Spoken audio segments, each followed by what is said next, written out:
Peter McGuire, CEO at Exim Australia, now joins us. Peter, how old are you? Oh, I'm 36 as well, the same age as you, Manisha. All right. No, not old at all.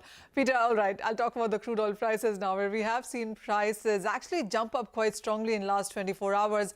I mean, the markets right now are waiting for the US FOMC meeting. The two-day meeting starts today, and then you have the US inflation data coming in tomorrow as well. But Peter, when it comes to crude oil prices, apart from all of this macro, it is also about various statements that we have seen come out in sense of demand expectation, deficit expectations as well for the third quarter. And that is what would you say that the markets are pricing in right now? Absolutely, Manisha. I think that's so much to drive. I mean, it was sold down and sold down heavily, I think, after that meeting in June too, as far as OPEC plus. And yes, we're worried about that moving forward. It's going to be a gradual rollout from October to next September of 2025. And then the issue, quite simply, is there going to be enough production out there with hot demand coming over summer? So, yeah, I think I wouldn't be surprised to have another leg up from here. We'll just have to wait and see, but it's certainly very strong considering where we were last Wednesday to where we are today.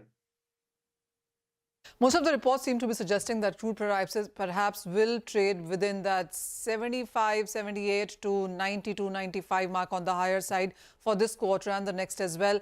As Exim Australia view, what is your sense, or what is the range that you're putting out? I think that's pretty right. I mean, you can't, when you've got to factor in geopolitical concerns and what we've seen wiped out over the last 6 or 8 months, when it builds and then it gets wiped out. So it's hard to speculate, but there's certainly some heat in the market from a geopolitical stance, where certainly, as you just mentioned, from demand and from supply. And then the other side, of course, is, Manisha, where the US dollar trades, interest rates coming off in some of the big economies like Eurozone, but there's no talk of that yet for the Fed. So the US dollar seems to be uptick, and I think it's going to be a wild and woolly ride over the next quarter. And probably early 90s down to around about 80, and it's going to be whipsawing unless you see something dramatic happen from a geopolitical front or weather. Peter, also, the strength in US dollar that you talked about seems to be weighing on metals right now. So industrial metals are trading slightly weak, and the precious metals definitely have come off the kind of highs that we saw in this year. So any top trade that you see within this space?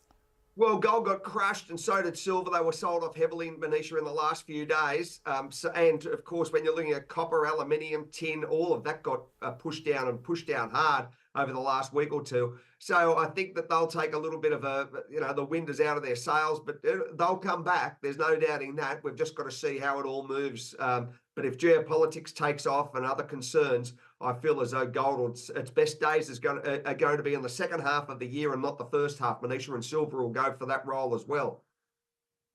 All right. So roller coaster ride, of course, there, but buying on dips is still a strategy for many of those precious metal prices. Peter, with that, thank you as always for joining in and making sense of all those price moves that we've seen in commodity markets. But with that, it's a wrap on Halftime Report. Business Nudge will take all the action forward.